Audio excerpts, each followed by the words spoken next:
ku ssaawa nga 3 ez'enkya poliisi n'amagye bazinze ezimu ku nnyumba ezisulwamu mu Masanda zone ekisangibwa ekyengera.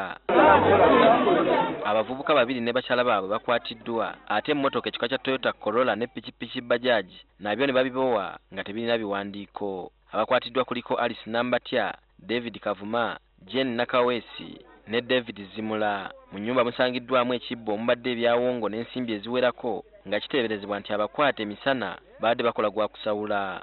Abatuuze bategeezezza nti abakwate babadde babeekengera dda. Abaana bano ndudde nga mbalabe emyezi 16. Mbeera nabo, ntambula nabo, naye nyafuba nnyo okubabuuza kye bakola. Bangamba bavuga booda. Ne mbabuuza mubeera mutya mu nnyumba? Abasajja bana n'omukazi omu.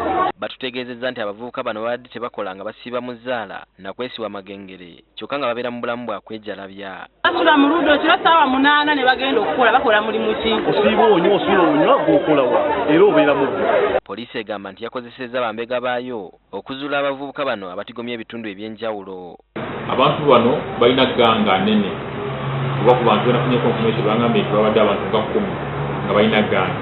Kitegeeza nti emisana beefuula abasawo baganda ekiro ne beefuula ng'abantu ababbi kubanga tubasanze n'emmotoka n'epiki besuubira nti ebintu bino tebabifuna makubo malungi.